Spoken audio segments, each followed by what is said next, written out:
बरं बरं, ठीक आहे.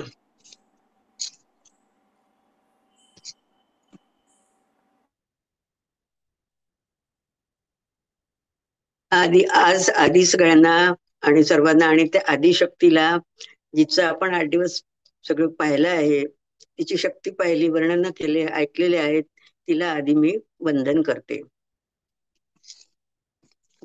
सर्व मंगल मांगल्ये शिवे सर्वार्थ साधिके शरण्ये त्र्यंबके गौरी नारायणी नमस्तुते. राज्ञी सोशल फाउंडेशन दरवर्षीप्रमाणेच यावर्षी सुद्धा हा नवरात्री उत्सव साजरा करीत आहेत. याकरिता जमलेल्या देवी स्वरूप असलेल्या सर्व भगिनींना नमस्कार. आता 8 दिवस आपण पाहिलं, वेगवेगळे विषय ऐकले, श्रवण केले. आज आता आपला ह्या नवरात्री उत्सवाचा हा शेवटचा दिवस. म्हणजे शेवटचा दिवस माहिती आपल्याला काय असतं की फलश्रुती. कोणतंही मांगल कार्य म्हणा, होम हवन म्हणा, की शेवटी आशीर्वाद देण्याची किंवा शुभेच्छा व्यक्त करण्याची पद्धत आहे. आणि ही आधी काळापासूनची पद्धत आहे की सगळं काही झालं की मग आशीर्वाद देतात. आपल्याकडे अशी पद्धत आहे. सर्वेत्र सुखिनः सन्तु सन्तु सर्वे निरामया सर्वे भद्राणि पश्यन्तु मा कश्चित् दुःखमात् भवेत्. ही वैश्विक प्रार्थना आहे. म्हणजे आपल्याकडे वैश्विक प्रार्थना कोण्या याच्यात नाही, पण सनातन धर्मामध्ये वैश्विक प्रार्थना म्हणण्याची पद्धत आहे. कोणी कितीही त्या लोकांना शिव्या देऊ, काही घालू, पण तीच प्रार्थना म्हणतात. की ही वैश्विक प्रार्थना सर्व विश्व सुखी असावे, निरामय असावे, सर्वांचं शुभ व्हावं, कुणीही दुःखी नसावे, अशी ही प्रार्थना आहे. आणि ही वेदकालापासून म्हटल्या जाते. तर आज सुद्धा तीच प्रथा सुरू आहे आणि आपण पण तीच म्हणतो. त्याचप्रमाणे आपल्याला देवीला सुद्धा मागायचं आहे. आता आदिशक्तीच्या 8 दिवस आपण उपासना केली आहे, तर आपल्याला तिला सुद्धा मागायचं आहे. काय मागायचंय की सर्व मंगल मांगल्ये शिवे सर्वार्थ साधिके शरण्ये त्र्यंबके गौरी नारायणी नमस्तुते. हे आदिशक्ती, हे आदिमाया, हे चिन्मय शक्ती, तू सर्वांचं मंगल कर, कल्याण कर. त्यासाठी आम्ही तुला शरण आलो आहोत. तुला आमचा नमस्कार असो. याला शारदीय नवरात्र म्हणतात. शारदीय नवरात्र सुद्धा याला म्हणतात. आता गेल्या 8 दिवसापासून आपण हा उत्सव साजरा करीत आहोत आणि त्याच्यात वेगवेगळे विषय घेतलेले आहे आणि वेगवेगळ्या भगिनींनी खूप छान सांगितलेलं आहे. आणि या नवविचारांचा हा ज्ञान यज्ञ आपण साजरा केला आणि नवविचारांचे पुष्प त्यामध्ये या 8ही जणींनी अर्पण करून सेवा केलेली आहे आदिमायेची. त्यांचं आधी मी कौतुक करते आणि अभिनंदन करते की वेळात वेळ काढून त्यांनी आपली सेवा दिली आहे म्हणून. आता हे 9 दिवस जे आपण नवरात्र केलो ते आपण पारंपरिक पद्धतीने, घरगुती म्हणजे आपल्या पद्धतीने करतो, त्याला आपण शारदीय नवरात्र म्हणतो किंवा त्याला आपण घटस्थापना म्हणतो. आता घटस्थापना सर्व भगिनींना साधारण परिचित आहेत की घट असतं, माळ असतं, धान्य, दिवा, फुलोरा, कुंकुमार्चन असतं, कुठे भजन करतात, कुठे अष्टमीला होम हवन करतात, नवमीला नवमीला आपण पारणं करतो, कुमारी पूजन असतं अष्टमीला. आता कुमारी पूजन आपण नवीन पद्धतीने करतो, कारण आजच्या कुमारिका ह्या उद्याच्या तरुणी आणि गृहिणी त्याच्या पुढे जाऊन होणार असतात. त्याच्यामुळे त्यांच्याकडे, आरोग्याकडे, मानसिकतेकडे, त्यांच्या भावभावनांकडे आपण लक्ष दिलं पाहिजे. आणि त्या हेतूने आपण हे लक्ष्मी कुमारिका पूजन करत असतो. आता यामध्ये हे झालं आपले मग पारंपरिक पद्धतीने करणं. पण आता याला सामाजिक पण महत्व आहे. सामाजिक तऱ्हेने आपण हा साजरा करतोय हा उत्सव आणि करीतात. आपला शेवटचा दिवस आहे संपन्न होण्याचा. पहिल्या दिवशी डॉक्टर सागरिका पटवर्धन यांनी मोनोपॉज बद्दल आपल्याला माहिती सांगितली. खरं म्हणजे असं म्हणजे उघड उघड आपण भगिनींची अजून तरी आपल्याला अशी सवय नाही, किंवा जेंट्स डॉक्टर असतील त्यांच्याशी आपण बोलत नाही, सांगत नाही आपल्या काय वेदना असतात किंवा अडचणी असतात. पण सागरिका पटवर्धन ताईंनी खूप छान सोप्या याच्यात सगळ्यांना मार्गदर्शन केलं आणि मला असं वाटतं की हे सगळ्यांना आवडलं असेलच, कारण ते खूप उपयोगी आहे. आता आजच कालच मी एक पेपरमध्ये एक बातमी वाचली की हा जो सप्टेंबर महिना आहे ना, तो ह्या जागृतीसाठी पाळला जातो. म्हणजे पीसीओडी म्हणजे पीसीओस म्हणजे किंवा पीसीओस हा ओव्हरीचा रोग आहे. म्हणजे आता किशोरवयीन मुलींना हा जास्त होतो, त्याच्यासाठी ह्या महिन्यामध्ये त्याच्याकडे लक्ष द्यायचं सरकारने ठरवलं आणि त्याप्रमाणे प्रयत्न सुरू आहेत. असे प्रयत्न म्हणजे हीच खरी कुमारिका पूजन आहे. आता दुसऱ्या दिवशी आरुषी दाते यांनी पॉझिटिव्ह ऍटिट्यूड बद्दल सांगितलं आपल्याला. किती म्हणजे त्याला पॉझिटिव्ह ऍटिट्यूड करायला की कमरेचे आपल्याला खर्च करावे लागत नाही, काही द्यावं लागत नाही, कोणाला काही मागावं लागत नाही. हे आपण आपलं करू शकतो. पॉझिटिव्ह ऍटिट्यूड का सांगायची गरज आली आपल्याला? कारण आपल्याकडे निगेटिव्ह ऍटिट्यूड जास्त असतो आणि त्याच्यातून काही आपल्याला फायदा होत नाही किंवा काही मिळत नाही.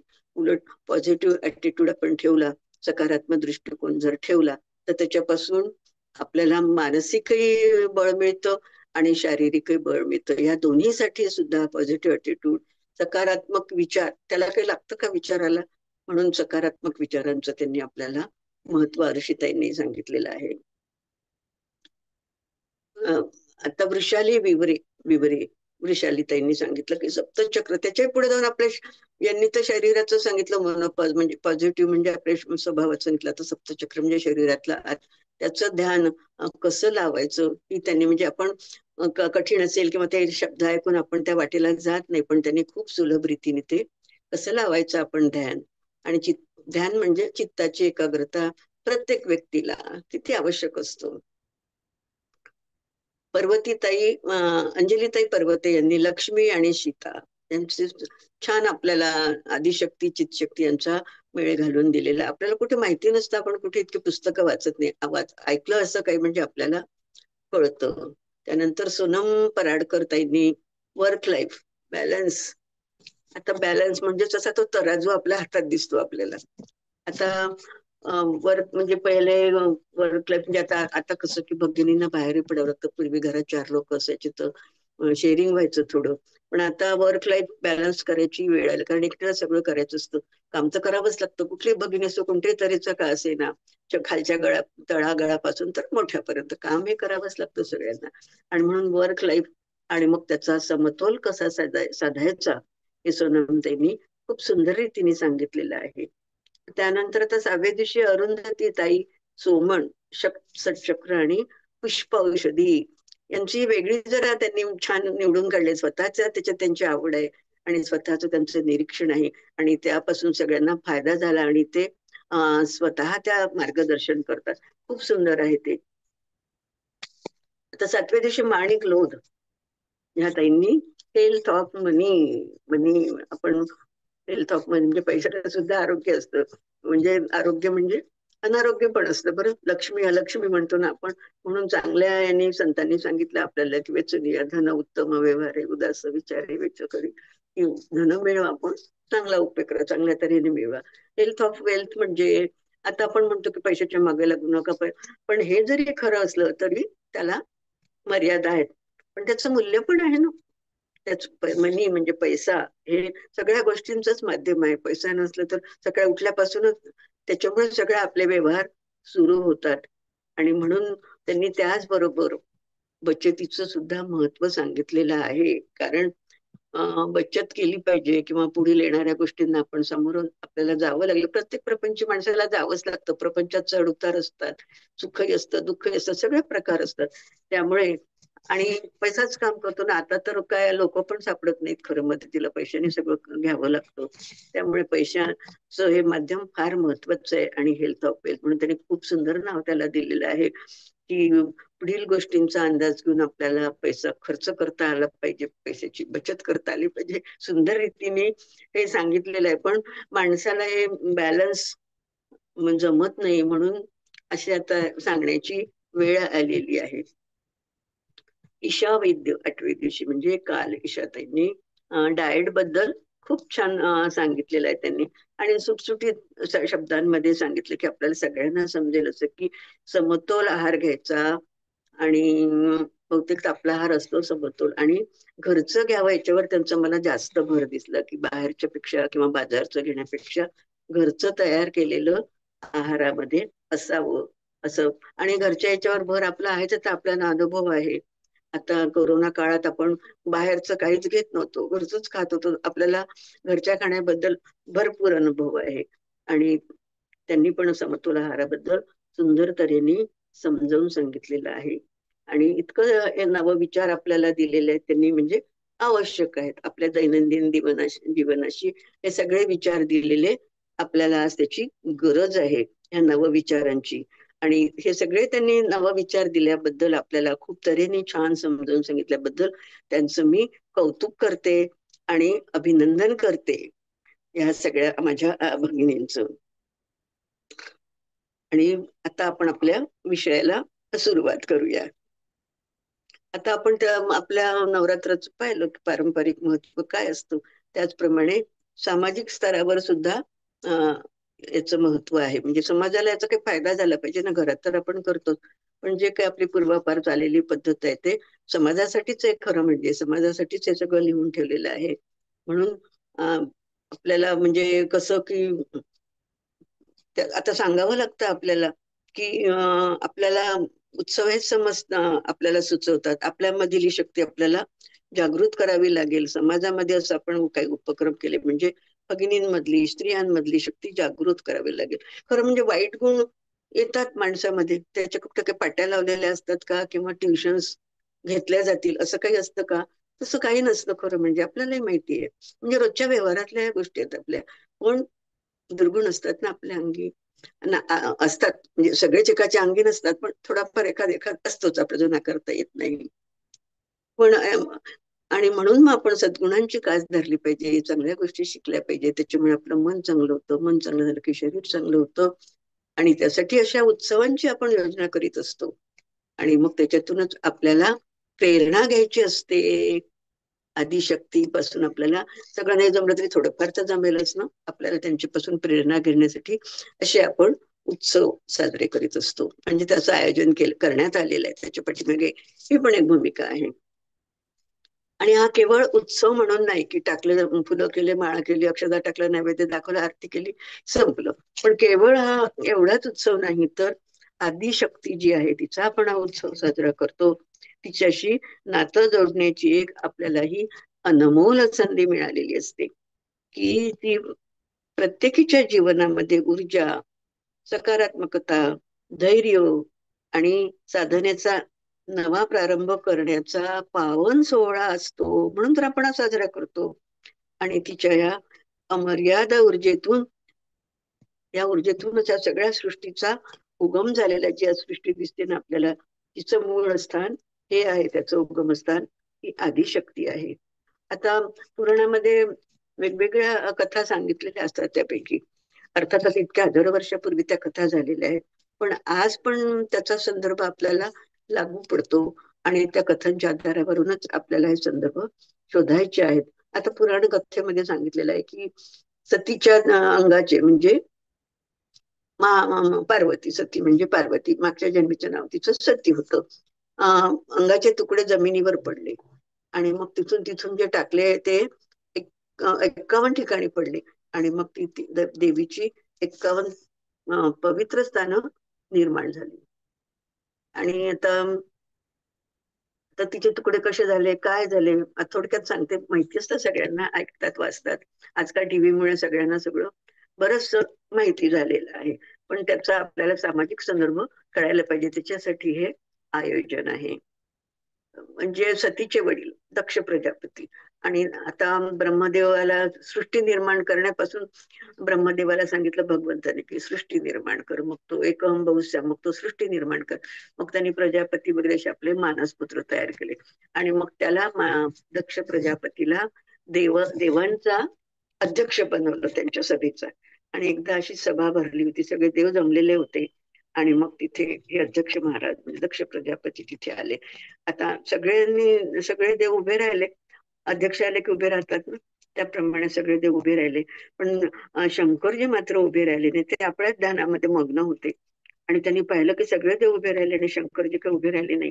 त्याला खूप राग आला, म्हणजे अपमान केला माझा यांनी. बरं 99-100 देव असले तरी 99 उभे राहिले होते, एक उभा राहिले नाही तर काय बिघडलंय खरं म्हणजे. पण नाही, माझा अपमान झाला.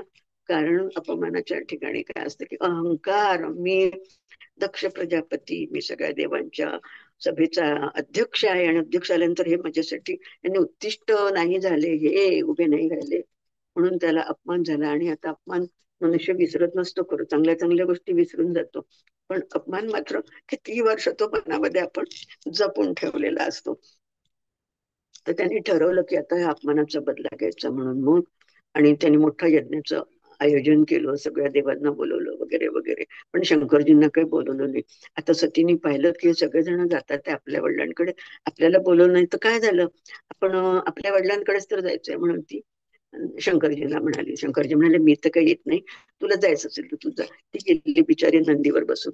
आणि तिथे आता यज्ञ, पवित्र कार्य, यज्ञ कशासाठी करायचा असतो की सगळं सर्व मंगल मांगल्ये, सगळ्याच्यासाठी मंगल करायचं, सर्व इतर सुखीने सन्तु, की सगळ्यांचं कल्याण व्हावं. म्हणजे त्या यज्ञ करण्यापाठीमागचा चांगला हेतू असतो, शुभ हेतू असतो, उदात्त हेतू असतो, आणि या हेतूने यज्ञ करतात. पण या प्रजादक्षांनी याचा हेतू वेगळा होता की तो अपमानाचा बदला घ्यायचा, शिवजींना बोलवायचं नाही मला, म्हणून त्यांनी यज्ञ केला. आणि सती ती यज्ञाच्या दर्शनाला गेली. सगळे जाता जाता तिने पाहिलं की सगळे देव जमलेले आहेत, सगळ्यांना निमंत्रण केलेलं आहे. पण शंकरजी नाही आले, पण त्यांचं आसन तर ठेवायचं ना, किमान ते आले नाही तर त्यांना नाही बोलवलं तर, म्हणजे हा किती शंकरजींचा अपमान होता. आणि तिला खूप राग आला. आणि त्या रागाच्या भरात तिने काय केलं की जे यज्ञकुंड होतं, जिथे यज्ञ सुरू होता, त्या यज्ञामध्ये उडी घातली. आता यज्ञामध्ये उडी घातल्याबरोबर काय झालं असेल, खंड पडला ना यज्ञात, यज्ञ बंद पडला ना, म्हणजे विघ्न आलं ना त्याच्यामध्ये.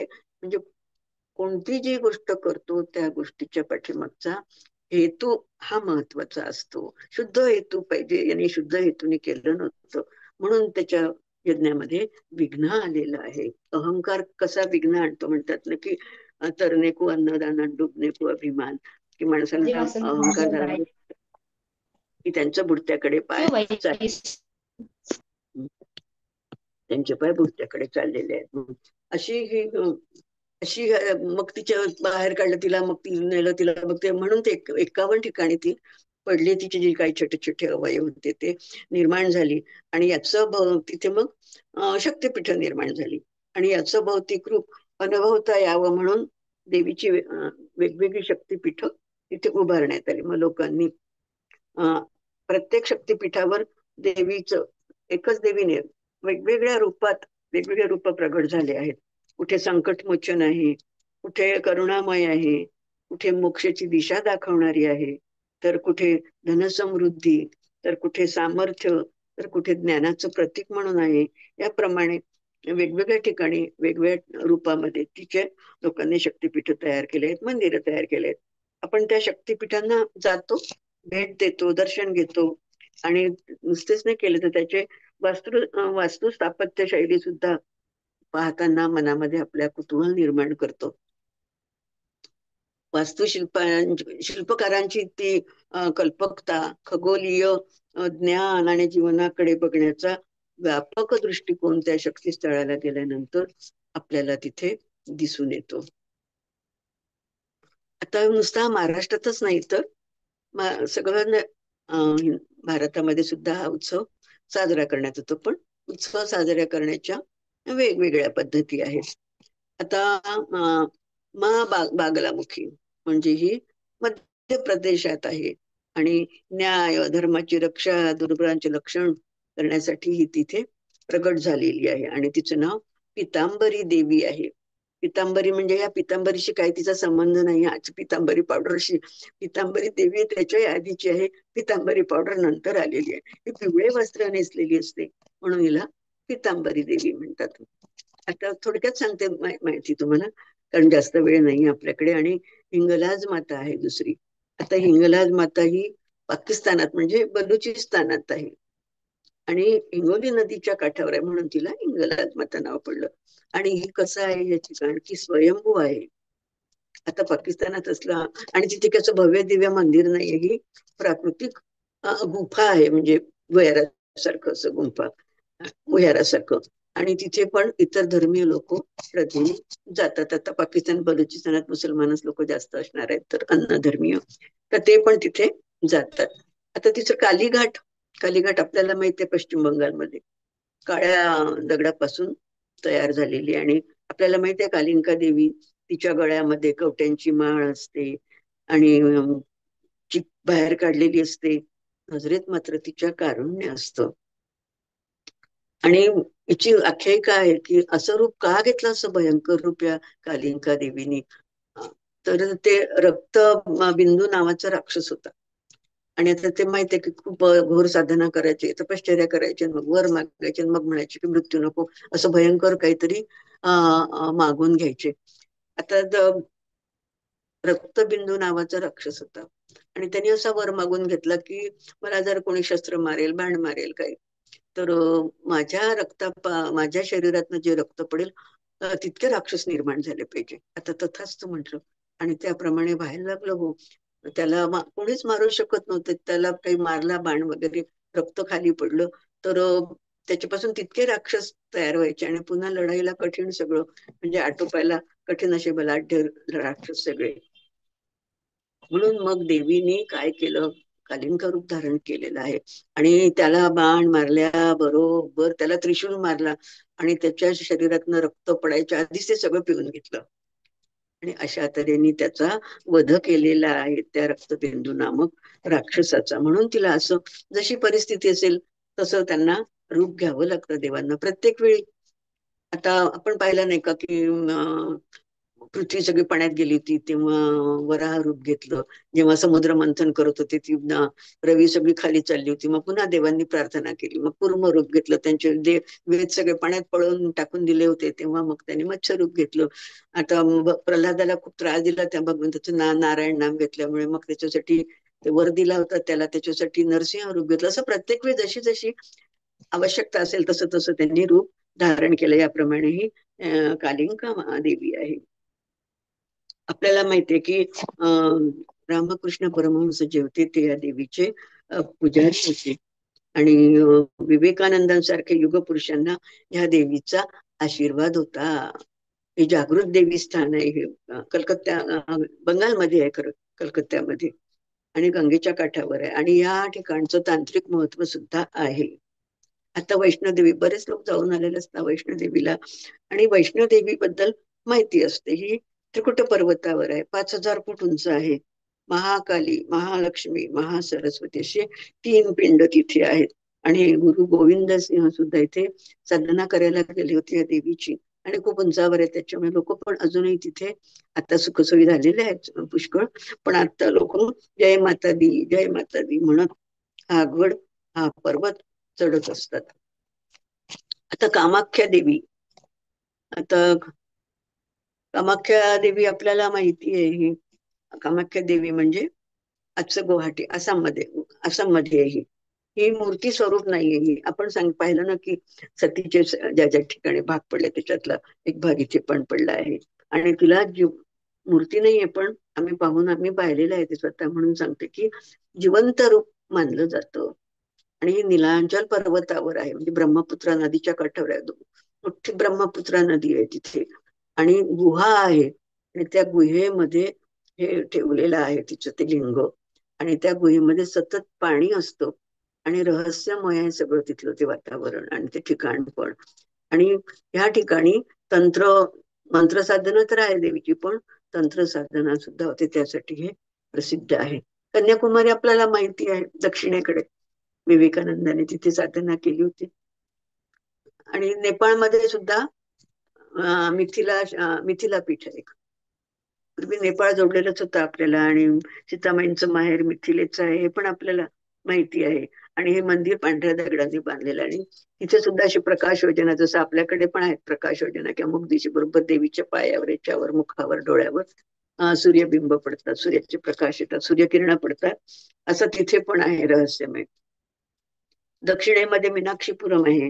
गुजरात मधला तर नवरात्रोत्सव प्रसिद्धच आहे, दांडिया, गरबा वगैरे. आता तर किती ठिकाणी आता गुजरातमध्येच असं नाही तर सगळीकडे आता तो व्हायला लागलाय उत्सव रूपाने. आणि उज्जैनला सुद्धा महाकाली शक्तीपीठ आहे. आणि हे तर भारतातले झाले, पण विदर्भामध्ये सुद्धा कौंडिण्यपूर म्हणजे आहे ते पौराणिकच, पण आजही ते आहे, म्हणजे त्याला इतिहास आहे आणि तो काहीतरी त्याला अर्थ आहे. कौंडिण्यपूर आपल्याला माहितीये की रुक्मिणी मातेचं माहेर होतं, आणि द्वारका कुठे आणि कौंडिण्यपूर कुठे. पण तिचा निरोप पत्र गेल्याबरोबर रुक्मिणी मातेचं धावत गेले त्या कौंडिण्यपूरला, आणि रुक्मिणी हरण केलं. रुक्मिणीला आपल्या प्रथात घालून घेऊन गेलेले आहेत श्रीकृष्ण. असं हे कौंडिण्यपूर आहे, त्याचं पण महत्व आहे. श्रीशैलम आंध्र प्रदेशात आहे. शै श्रीशैलम शक्तीपीठ, तिथे सुद्धा देवीचं पीठ आहे.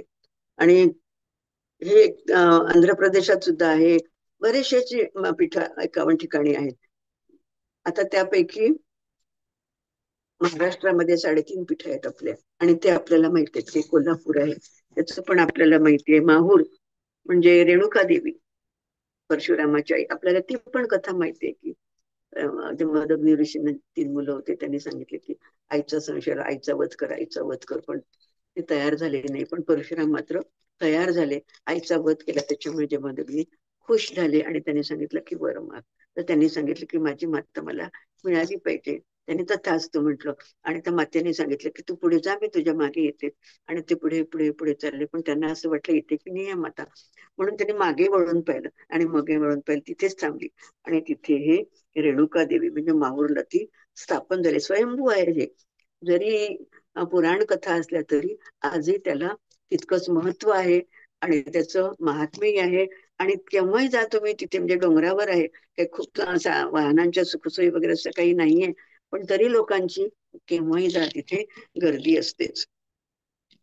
तुळजापूर माहिती आपल्या संबंध महाराष्ट्राचं दैवत आहे. हे सुद्धा जागृत देवस्थान आहे. तुळजापूर भवानी तलवार छत्रपती शिवाजी राजांना दिलेली होती भवानीने. आणि भवानी तुळजापूरचं ते मूर्ती आहे, देवी आहे, ती ती अफजल खानाने तोडमोड केली होती. आपल्याला हा इतिहास सगळा माहित आहे, तेव्हाचा काळच तसा होता. आणि आपली देवी म्हणजे आपली स्वामीनी यांनी तोडून टाकली. शिवाजी राजांना केवढा राग आला असेल, केवढा संताप झाला असेल त्यांचा. पण बदला घ्यायला परिस्थिती अनुकूल नव्हती, प्रतिकूल होती. त्यांच्याकडे खूप सैन्य होतं, आणि तो अफजल खान केवढा बलाढ्य होता, त्याच्याशी हे करणं फार कठीण होतं. देवीने त्यांना तलवार दिली, आणि सगळ्यांचा अफजल खानाचा वध करायचं, त्याला भेटायचं, म्हणजे सगळे जीव मुठीत धरून बसले होते. अगदी समर्थाने तर देवीला नवस केला होता या तुळजाभवानीला की बाबा आता तू त्याचं रक्षण कर. आणि खरोखरीच देवीने शिवाजीराजांचं रक्षण केलं, आणि अफजल खानाचा वध झाला. ही त्या देवीची कृपाच मानली पाहिजे, नाही तर अफजल खानासारख्याचा वध आणि सामान्य माणसांकडनं कदापिही शक्य नव्हतं. असा ज्या भावानी तू त्या देवींना भजेल त्यांना सगळ्यांना त्या आदिशक्तीचा अनुभव आलेला आहे, म्हणून आपण मानतो त्यांना, म्हणून त्यांचं स्मरण करतो, जागर करतो.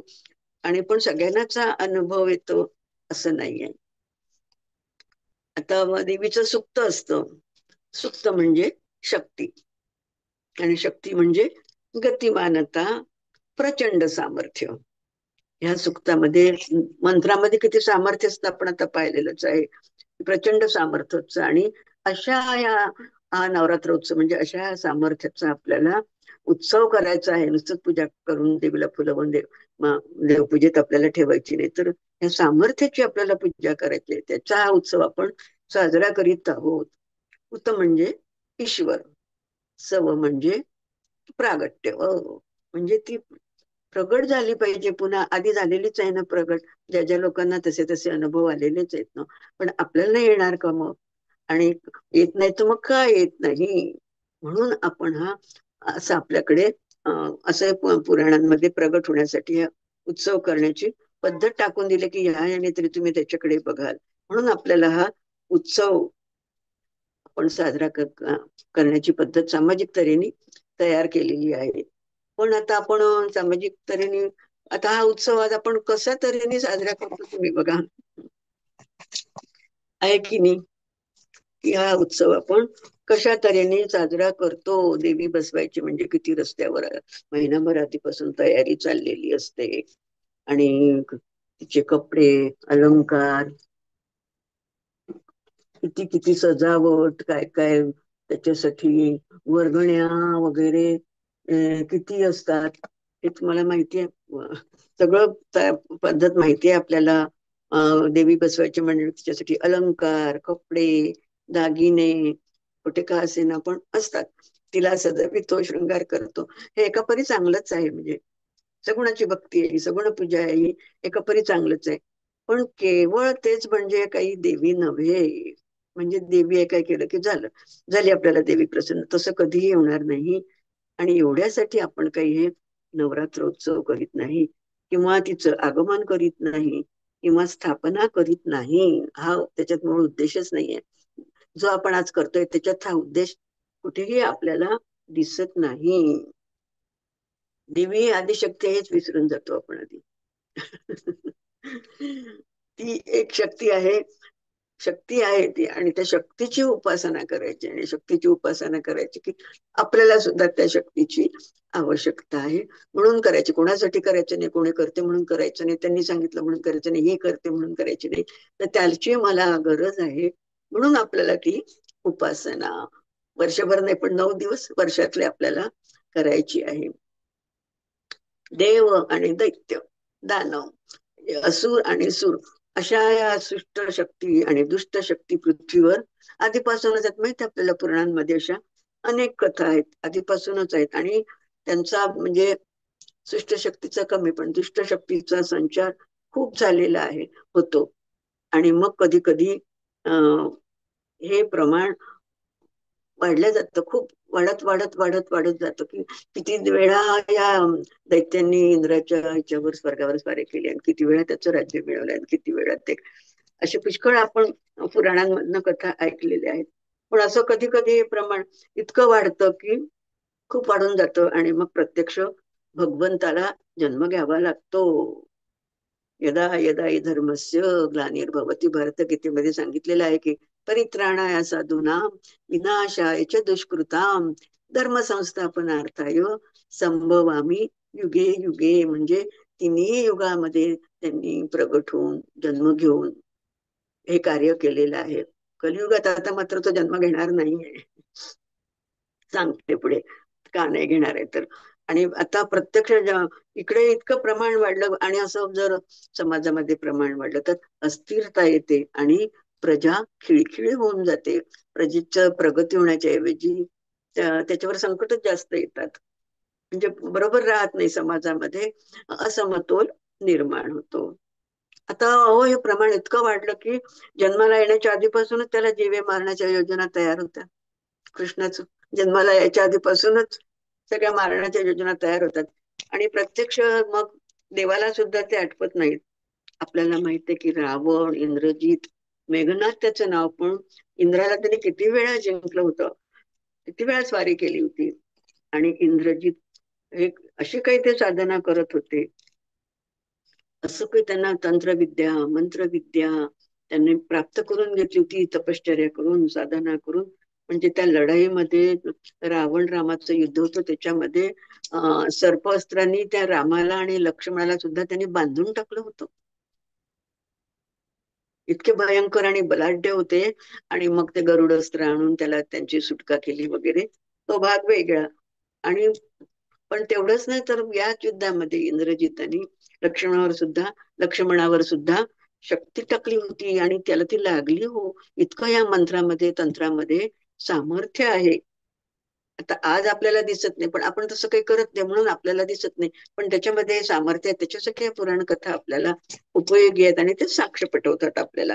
लक्ष्मणाला शक्ती लागली, आणि इतकं वानरदळ होतं पहा. श्रीराम स्वतः सुद्धा हतबल झाले की आता काय करावं.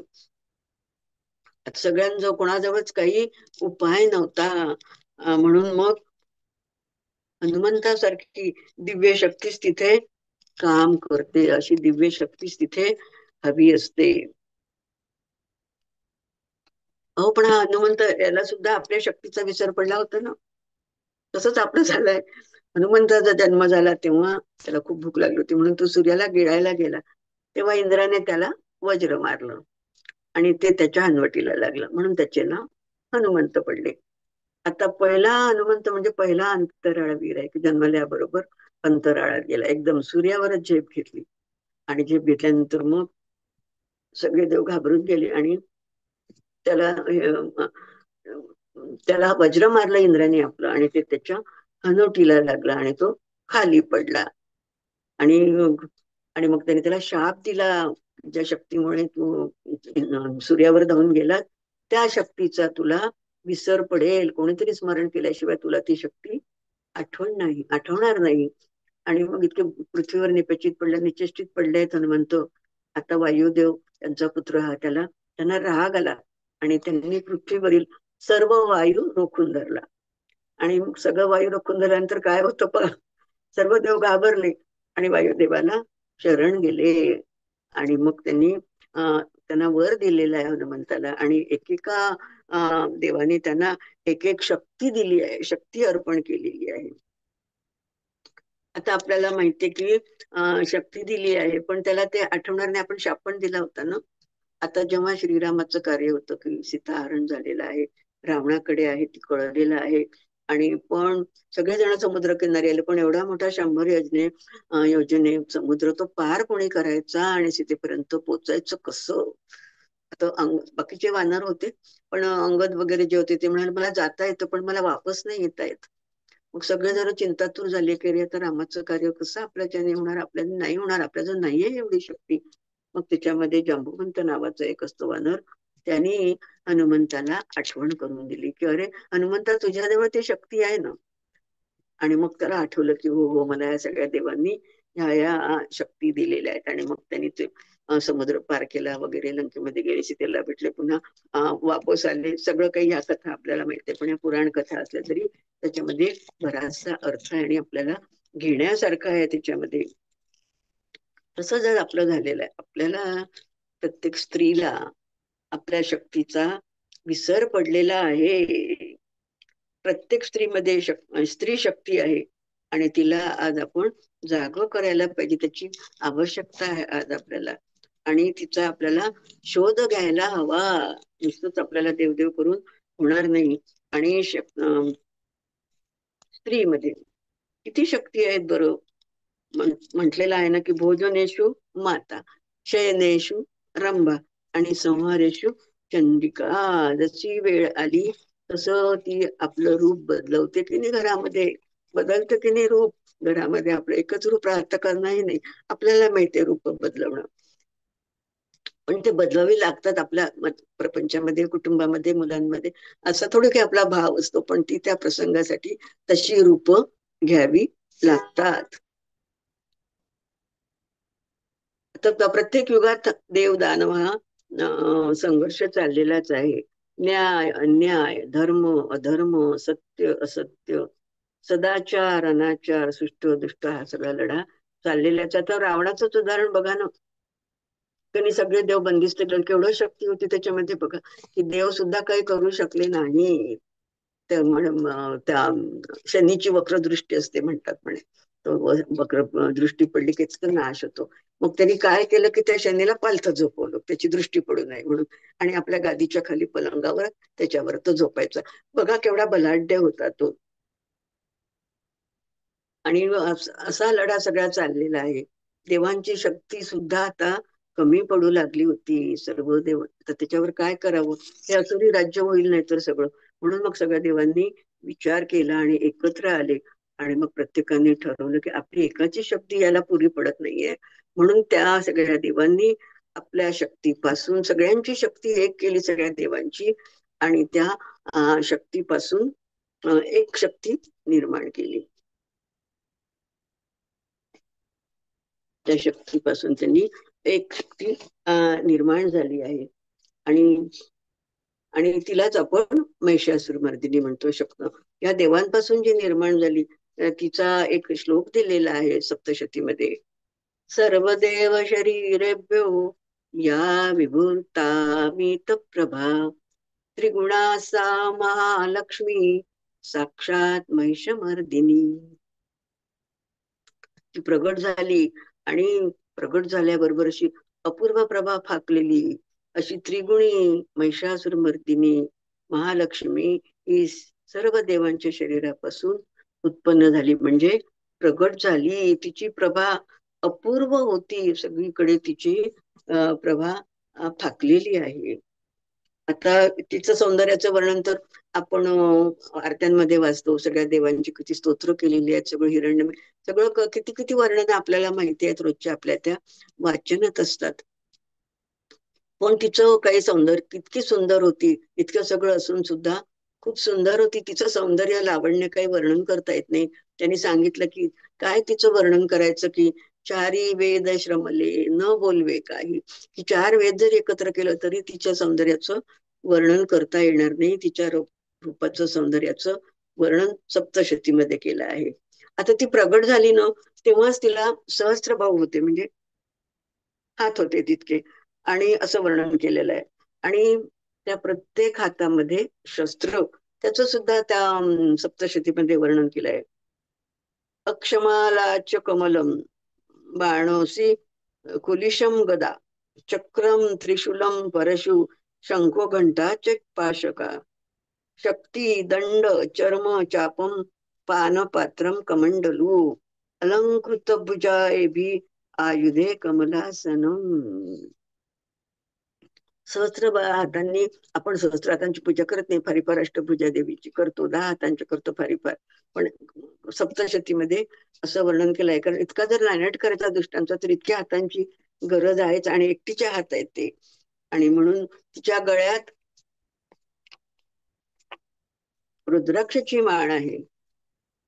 तिचं वर्णन केलेलं आहे की तिच्या गळ्यात रुद्राक्षाची माळ आहे, हातात कमळ आहे, आणि हे सगळे त्याचं ते असलेले शस्त्रांचं वर्णन केलेलं आहे सगळं, की अक्षमालांच कमलम चक्रम त्रिशूलम परशु शंखो घंटाच पाशकम, की ते त्रिशूल गदा बाण तलवार वज्र ढाल धनुष्य बाण कमंडलू अजून सगळे आयुध तिच्या हातामध्ये होती, आणि ती कमलासनावर बसलेली आहे.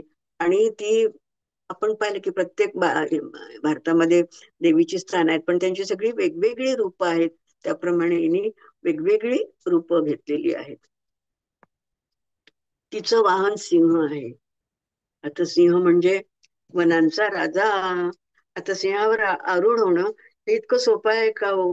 केवढं सामर्थ्य लागतं त्याच्यासाठी. त्याच्याकडे दिसला तर आपण पळतो, म्हणजे बघण्याची सुद्धा हे नसते, आणि त्याच्यावर साक्षात आरूढ व्हायचं म्हणजे किती सामर्थ्य लागतं. म्हणजे तिच्या सामर्थ्याची आपल्याला कल्पना येते, त्याच्यासाठी हे सगळं वर्णन केलं आहे. आणि एवढंच नाही तर तिच्या पायाखाली राक्षस आहे, ती राक्षसाला त्या त्रिशूलाने मारते आहे असं दाखवलेलं आहे, आणि त्याचं वर्णन पण आहे सप्तशतीमध्ये. हे कशासाठी सगळं केलेलं आहे, तर हे शक्तीचे महत्व पटवून देण्यासाठी हे हे हे सगळी वर्णनं करून ठेवली आहेत, की पुढे सुद्धा याची गरज भासणार आहे. आणि शक्ती नेहमीच लागते हो, कुठे लागत नाही. कामावाली मावशी नेल तर शक्ती पाहिजे ना घरात. किती आपण साजवार किती आज आमची मावशी नेल, आमच्या बाईने आलं, असं आपण दिवसभर ते म्हणत बसतो. पण पटकन उठून काही ते काम आपण, म्हणजे शक्तीचा सगळा तिथे प्रश्न येतो. म्हणून आपल्याला ह्या शक्ती मिळवण्याची शारीरिक मानसिक आर्थिक सगळ्या शक्तींची गरज आहे आपल्याला. समर्थांनी म्हटलंय की जैसाच तैसा भेटे तेव्हाच मज्जा रशी थाटे. म्हणजे भौतिक शक्ती हिच्या अंगी केवळ भौतिक शक्तीच नाही, तर सर्व प्रकारच्या, तुम्हाला कोणती शक्ती पाहिजे सांगा, तर सर्व प्रकारच्या शक्ती तिच्या अंगी आहेत. केवळ सज्जन नको, सज्जनाला सुद्धा शक्तीची जोड हवी, म्हणजे त्या सज्जनांचं रक्षण होईल. नाही तर सगळे ते पहा, ते काश्मीर सोडून आले सगळे ऋषी सुद्धा, राक्षस आले तर आपले यज्ञ करताना सोडून जात होते, पळून जावं लागत होतं. म्हणून तर मग श्रीरामांना लक्ष्मणांना नेलं होतं विश्वामित्रांनी ते रक्षण करण्याकरिता, कारण त्यांच्याजवळ शस्त्र होते. म्हणजे शक्तीचं किती महत्व आहे. रामदास स्वामींनी भक्ती मार्ग सांगितला, पण त्याला शक्तीची जोड दिली आहे. मारुती मंदिर स्थापिले आणि आखाडे काढले, नुसतेच काढले नाही, आधी केले आणि मग सांगितले. आणि स्वतः रोज ते 1200 सूर्यनमस्कार करीत असत, आणि त्यांच्या शिष्यांना सुद्धा सूर्यनमस्कार घालणं. तेव्हा काही जिम वगैरे अशी पद्धत नव्हती, इतकं खोल्याने काहीच करता येत होतं. कसा तो काळ होता खरं. पण त्या काळात सुद्धा त्यांनी हे कमावून ठेवलेलं आहे, लिहून ठेवलेलं आहे. कुणासाठी? आपल्यासाठी हे सगळं लिहून ठेवलेलं आहे. आणि शिष्यांना सुद्धा हे सगळं कंपल्सरी होतं. आणि जर त्यांनी कुचराई केली सूर्यनमस्कार करण्यामध्ये, शक्तीच्या कामामध्ये कुचराई जर केली, तर त्यांना वेताच्या शेडीने मार पडत असे, शिक्षा होत असे, असं लिहून ठेवलेलं आहे. आणि इतकं त्यांनी शक्तीचं महत्व त्या काळी त्यांना कळलं होतं आणि त्यांनी तसा तो अनुभव घेतलेला होता. श्रीरामाने सुद्धा राज्याभिषेक होणार, आता पण वनवासात जाण्याची आज्ञा झाली तर सगळ्या राज्याचा त्याग केला, तक्षणी सगळ्या राज्याचा त्याग केला आणि वनात जायला निघाले. पण त्यांनी आपल्या धनुष्याचा त्याग केला नाही. ते मात्र आपलं धनुष्य बरोबर घेऊन गेले. आणि पहा, प्रत्येक देवाच्या हातामध्ये धनुष्य आहे, फक्त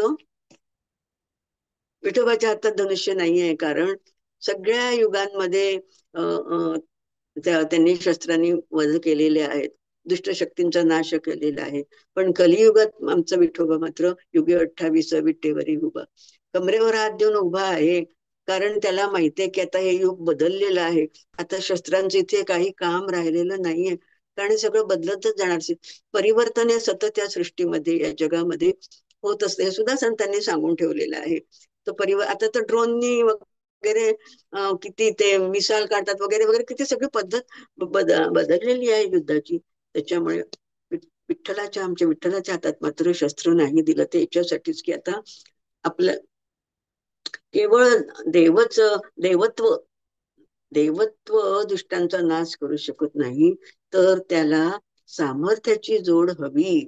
हे या आदिशक्तीच्या याच्यातून, या नवरात्रातून आपल्याला जाणून घ्यायचं आहे. नव्हे त्याचा नुसतं जाणून घेऊन सोडून नाही द्यायचं, त्याचा आपल्याला अंगीकार करायचा. आपण पाहतोय ना परिस्थिती कशी बदलली आहे. तर काश्मीर फाईल आपण सिनेमा पाहिलेला आहे, बंगाल फाईल आपण पाहिला आहे, ऑपरेशन सिंधू. हे का घडत आहेत सगळं आपल्या देशामध्ये, समाजामध्ये, आणि समाज किती सफर होतो याच्यापासून, फार दुखावला जातो. म्हणजे सामान्य माणूस याच्यात भरडला जातो आहे. त्यामध्ये शक्तीचा कारण सगळ्यात पाठीमागे काय याच्यामुळे अशी, तर शक्तीचा अभाव. आपण पाहिलंय की जे राष्ट्र शक्तिवान आहे, सशस्त्र, त्यांच्याकडे शस्त्र जास्त आहे, अमेरिका, त्यांच्याकडे कोणी डोळा उघडून बघत नाहीये. त्या छोट्या छोट्या राष्ट्रांच्या काय गती झाली हे आपण पाहिलंच आहे. नेपाळ झालं, लंका झालं, पाकिस्तान, काय या राष्ट्रांच्या गती झाल्या तर आपण सगळे, बांगलादेश झालं.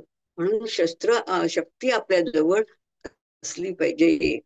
आणि ह्या सगळ्या शक्तीच्या अभावामुळे हे सगळं घडत आहे. शक्तीने मिळती राज्ये, शक्ती नसता विटंबना, किती किती त्या शक्तीबद्दल सांगून ठेवलेलं आहे समर्थांनी. देवीच्या कथांमध्ये देवीच्या आपण इतक्या कथा ऐकल्या पुराणामध्ये, पण देवीनी आपणहून कोणावर हल्ला केलेला नाहीये. पण कुणी जर त्रास दिला तर त्याचा आपण प्रतिकार केलाच पाहिजे. एवढं आपल्याला त्याच्यातून घेता आलं तरी खूप आहे, की आपण कोणाचा अन्याय सहन करा सहन करायचा नाहीये. त्याच्यासाठी आपल्याला प्रतिकार म्हणजे शक्ती आलीच, प्रतिकार आपल्याला देवीला प्रगट व्हावं लागतं. हे सहस्त्रात आणि त्यांच्यामध्ये शक्ती करून किती वेळा देवी प्रगट झालेली आहे, आपण पाहिलेली आहे. तर आपल्यासाठी नाही होणार का देवी प्रगट? आपल्यामध्ये आपल्यासाठी होणार नाही का?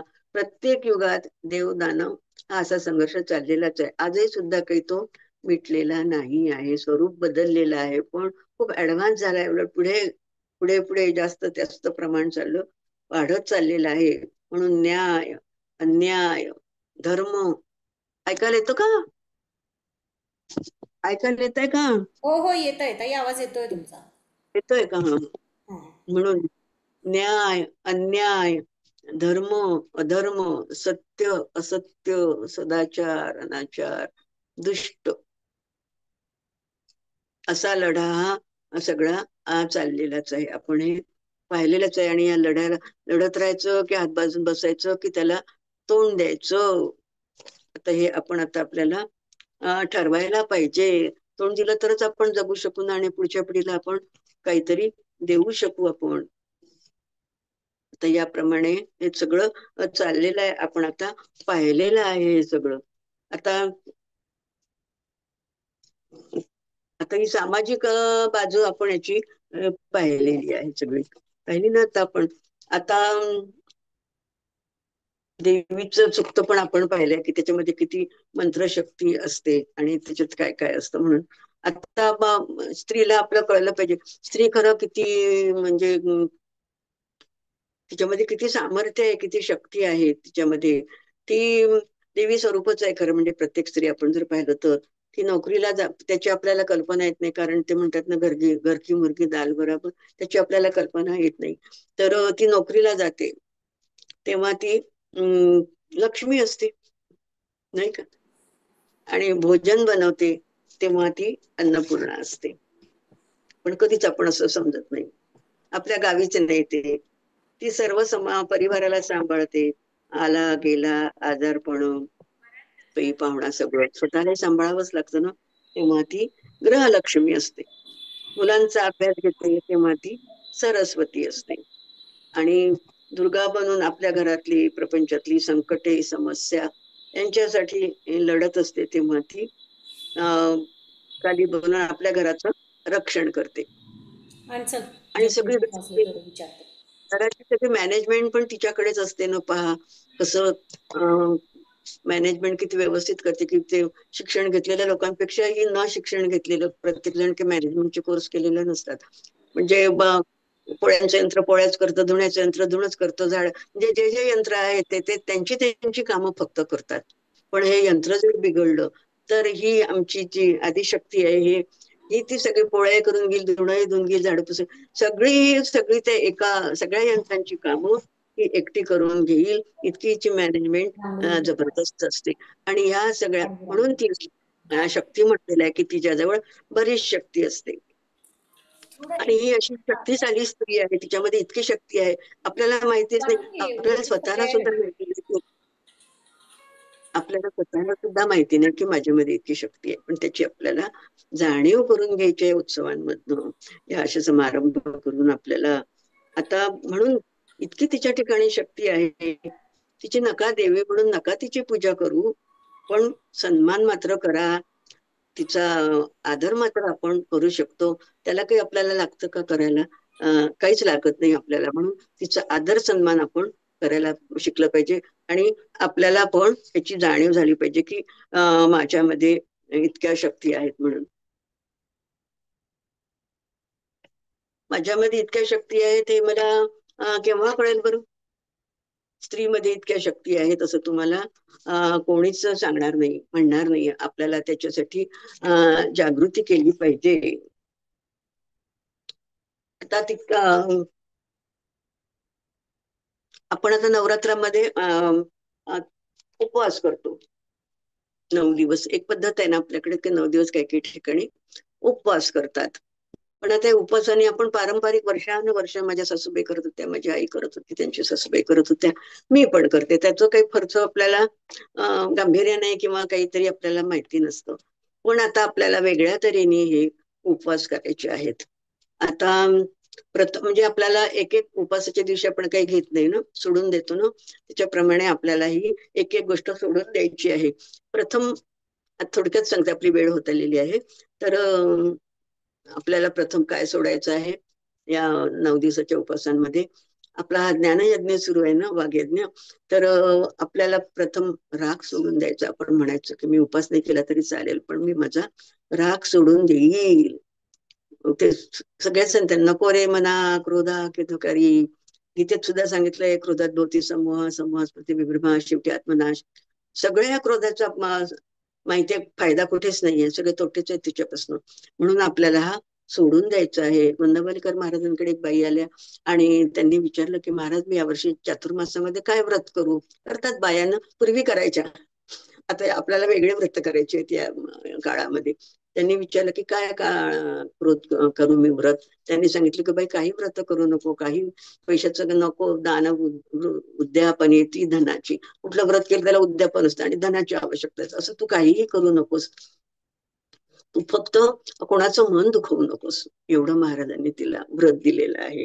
आणि आता गीते आपण या देवीच्या आरत्यांमध्ये पण म्हणतो की क्रोध सोडायचा, काम क्रोधादी जोडी येले मांग.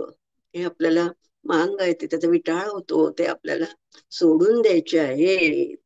आणि दुसरं आता थोडक्यात आपण आटोपतो की आपण लोकांना जज करणं म्हणजे लोकांना आपलं जसे दिसतात तसं आपण त्यांना जज करत असतो. पण कसं म्हणतात ना की दुसऱ्याच्या डोळ्यातलं कुसळ दिसतं, पण स्वतःच्या डोळ्यातलं मुसळ दिसत नाही. ही पण आपण आपली एक वृत्ती असते ही आपली. म्हणजे जे सांगणार आहे सोडायचं ते काही सगळ्यांमध्ये एकीमध्येच नसतं. प्रत्येकामध्ये काहीतरी या उणिवा त्रुटी या असतातच, म्हणून ते आपण सोडायला पाहिजे. तुमच्यामध्ये नसतील कदाचित काही, पण असतात. म्हणजे माझ्यामध्ये आहेत म्हणून माझ्यासाठीच आहे हे सगळं, म्हणून आपण ते सोडायला पाहिजे. इतका आपला कधी कधी आपला पूर्वग्रह असतो ना, अक्कस असतो मनामध्ये की आता मी तुझ्या दारात येणार नाही, तुझ्या घरात पाया ठेवून वगैरे वगैरे, हे सगळ्या आपल्याला गोष्टी माहिती आहेत. पण याच्या मुळाशी काय आहे तर अहंकार आहे सगळा. या अहंकाराचा मी त्याग करीन. चौथी दिशा उपास मी कसा करीन की मी सर्वांना क्षमा करीन आणि माझ्या मनामध्ये जे नकारात्मक विचार आहेत ते मी टाकून देईन आणि मी सकारात्मक विचार करील. एकदम नाही आले तरी तसा मी प्रयत्न करील. नकारात्मक विचार येणार नाही असं नाही, पण आल्याबरोबर ते आपण, जर आपला संकल्प असेल, निश्चय असेल तर सांग काही याचा उपयोग नाही, आपण सकारात्मक विचार करायला पाहिजे. त्यामुळे आपलं आत्मबळ वाढेल, आत्मबल वाढेल आणि आत्मविश्वास पण वाढेल. मी स्वतःला आता पाचव्या दिवशी मी स्वतःला प्रत्येकाला जसं आहे तसं स्वीकारेन. म्हणजे स्वीकारावंच लागतं, कारण मी काही सर्व गुण संपन्न नाही किंवा माझ्या सहवासातले लोक कुणीही सर्व गुण संपन्न नसतात, म्हणून माझ्याप्रमाणे सगळ्यांनी वागलं पाहिजे हे पण बरोबर नसतं 100%. म्हणजे एक सदरा असतो तो सगळ्यांना कसा होईल बरं, सारखं सगळ्यांची मापं वेगवेगळी असतात, तो सगळ्यांना येणार नाही, म्हणून ते पण मी सोडून दिलं पाहिजे. आता मी लोकांवर बिनशर्त प्रेम करीन आहे ना, म्हणजे काही अपेक्षा ठेवणार नाही. दुसऱ्याला जर काही मी केलं तर त्याच्या बदल्यात त्यांनी मला काहीतरी द्यावं पाहणं, मी त्यांचं इतकं केलं पण वगैरे वगैरे, जे आपले नेहमीचे अनुभव आहेत ते पण आपल्याला टाकून द्यायचे आहे. माझ्या ईर्ष्या आणि अपराधाच्या ज्या भावना आहेत त्या सगळ्या मी, ईर्ष्या ममता सगळं काही द्वेष, ते मी सगळं सोडून देईल. आणि मुख्य म्हणजे वाणी आणि करणी याची एक वाक्यता असली पाहिजे. मुले एक चाले एक, याचे नाव हीन विवेक. बोलणं एक करणं एक, याला हे बरोबर नाहीये. आता कोणी आपल्याकडे वर्गणी मागायला आलं तर मग मुलाला सांगतो की मी तुला चॉकलेट देईल, त्यांना सांग की बाबा घरी नाहीयेत म्हणून. मग तसाच तो सांगतो बाहेर की बाबांनी मला सांगितलं की मी तुला एक चॉकलेट देईल, त्यांना सांग की बाबा घरी नाहीयेत. असं आपलं वर्तन नसावं, हे पण आपल्याला सोडून द्यायचं आहे. आता 9व्या दिवशी माझ्याकडे असलेल्या सर्व गोष्टींबद्दल जे मिळेल त्याबद्दल मी कृतज्ञता व्यक्त करेल. त्यांकू मिळण्याची पद्धत करायची, चांगली कृतज्ञता व्यक्त केली म्हणजे शब्दांनी काय, शब्दांचं काही दारिद्र्य आहे का आपल्या बरोबर? कृतज्ञता व्यक्त करायला काही लागतं का आपल्याला? आणि मी त्याच्यामुळे समाधानी होईल. पण दुसरा पण मला म्हणेल ना मग पुढच्या वेळेला याप्रमाणे आपल्याला हे 9 दिवस दिलेले आहेत ते उपासाचे किंवा या उत्सवासाठी 9 दिवस दिलेत. आणि आपण जर असं केलं नाही, आपण असे उपवास नाही केले, हे सोडून द्यायचं, तर रावण आपला ताबा घेतल्याशिवाय राहणार नाही. आणि म्हणून वेळोवेळी अशी या उत्सवांची पेरणी केलेली आहे, म्हणजे या अपप्रवृत्तीतून आपली मुक्तता होईल. आणि अस्वस्थ अस्वस्थ अस्थिरता निघून गेली तर मग राम कुठे दूर आहे का हो? आदिशक्ती दूर आहे का? त्या आपल्यामधली आदिशक्ती आपोआपच प्रगट होणार आहे. याप्रमाणे आपलं आत्मबल वाढेल, साहस वाढेल. म्हणजे या सगळ्या साधनेमध्ये तर अंतिम साधना म्हणजे मोक्ष आहे, तो सुद्धा मिळू शकतो बरं, पुष्कळांना मिळालेला आहे. पण अजून तिथपर्यंत आपण पोहोचलो नाहीये. त्याच्यासाठी आपल्याला आपलं अंतरंग बदलायला पाहिजे. आणि म्हणजे मग सगळीकडे बदल झालेला दिसेल आणि सगळीकडे मंगल मंगल, आपल्या सर्व मंगल मांगल्य सगळीकडे दिसायला लागेल. आता आपण पाहतो की नवरात्रीत ज्या शक्तीच्या आपण उपासना करतो ना, तिचं रूप आपण शतकानुशतके पाहतोय, प्रत्येक दशकामध्ये आपण पाहत आलेला आहे. आणि आपल्याला दिसून येत आहे ते की अशा काही स्त्रिया होऊन गेल्या, अशा काही आदिशक्ती होऊन गेल्या की दुर्गावती राणी, दुर्गावती झाशीची राणी, लक्ष्मीबाई झाशीची राणी लक्ष्मीबाई, तारा राणी म्हणजे तारा राणी या सकवारबाई ह्या शिवाजी महाराजांच्या वंशातल्या आहेत. ह्या होऊन गेल्या. सावित्रीबाई फुले, IPS किरण बेदी, जुही चावला, आणि तुम्हाला ह्या सगळ्या म्हणजे आदिशक्तीच आहेत आजच्या बरं ह्या. आणि तुम्हाला एक आठवतं का, मध्ये टीव्हीवर आलेलं होतं, टीव्हीवर आले होते की एक बाई होत्या, म्हणजे आता मला त्यांचं नाव नाही आठवत, पण नऊवारवाल्या बाई होत्या आणि त्यांच्या पती आजारी होते दवाखान्यात आणि त्यांना बराच खर्च येणार होता. पण आता ती गरीब बाई कुठून आणणार आहे तो खर्च? म्हणून मग तिने कुठेतरी जाहिरात वाचली की अशी अशी धावण्याची शर्यत आहे आणि त्याच्यामध्ये इतकं इतकं बक्षीस आहे. अहो, ती नऊवारवाली बाई काही शिकली नाही, कुठे सराव केलेला नाही, कुठे काही काही पदार्थ काही खाल्ले नाही शक्तीचे, कुठे काहीच नाही, आणि ती त्या बाईने तिच्यात भाग घेतला हो, आणि ती पहिली आली. आता सांगा, भोवतालची सगळी प्रतिकूल परिस्थिती असताना ती त्या धावण्याच्या शर्यतीमध्ये पहिली, आणि आणि ते तिने त्या बाईने ते बक्षीस मिळत. तुम्हाला सगळ्यांना ही गोष्ट माहिती, पण आपण विसरून जातो. यात शक्तिरूपिणीच आहे, नाही ही शक्तीच आहे ना तिच्यामध्ये, ही आजची आदिशक्तीच आहे. जिजामाता आमच्या, इंदिरा गांधी, मावशी केळकर म्हणजे राष्ट्रसेवी सेवा समितीच्या संस्थापिका माहिती आहेत आपल्याला, पुष्कळांना माहिती आहेत. आता सगळे विसरायला चाललेलं आहे. सिंधुताई सपकाळ, त्यांचं पण कार्य आपल्याला माहित आहे. रमाबाई रानडे, आजच्या राष्ट्रपती महामहिम द्रौपदी मुर्मू, कर्नल, आणि त्याबरोबर रणरागिणी पण आहेत ना हो. आपल्याला माहित आहे, अलीकडच्याच फार फार पुढची गोष्ट नाहीये, आपलं पहिलगामचा जो हल्ला झाला, सिंदूर, ऑपरेशन सिंदूर, त्याच्यामध्ये त्यांनी काम केलेलं आहे की विंग कमांडर, नाही, कर्नल सोफिया कुरेशी त्यांचं नाव, आणि त्यांच्यासोबत विंग कमांडर व्योमिका सिंह यांनी ऑपरेशन सिंदूर मध्ये कार्य केलेलं आहे. या आजच्या शक्तिरूपिणीच आहेत, मला असं वाटतं की. आणि कालच मी एक पंतप्रधानांची मुलाखत ऐकली याच्यावर, तर त्याच्यामध्ये रूपा आणि जिंदा अशा त्या दोन मुलींची नावं आहेत. त्या नेव्हीमध्ये, नेव्हीचं आपल्याला माहिती आहे कसं असतं, किती त्या जहाजावर राहतात आणि किती रिस्की असतं सगळं. त्या नेव्हीमध्ये कमांडर आहेत. या आमच्या आजच्या आदिशक्ती आहेत. त्यांनाच आता आपल्याला पूजन करायचं आहे त्यांचं, आणि त्यांच्यापासून आपल्याला सगळं नाही घेता आलं तरी काहीतरी नक्कीच घेता येईल, आणि तसा आपण संकल्प करायचा आहे, निश्चय करायचा आहे. आता आदिशक्ती, आदिमाया, चिन्मय शक्तीला आपण प्रार्थना करूया. आपला शेवटचा दिवस आहे, आपल्याला मागायचं आहे, शेवटच्या दिवशी असतं ना, मागायचं असतं ना देवाला, देवीला, तर आपल्याला त्याला प्रार्थना करायची आहे, आपल्याला या देवीला, आदिशक्तीला, की आता पहिली प्रार्थना, आता काळानुरूप प्रार्थना पण बदलतात. यावर्षी या पावसामुळे शेतकऱ्यांचं खूप नुकसान झालेलं आहे. आता खरं म्हणजे हा ऑक्टोबर महिना म्हणजे शेतमाल बाजारात नेऊन विकायची त्यांची वेळ आहे, पण या वर्षी पावसांनी ते शेतीपर्यंत पोहोचूच शकले नाहीत.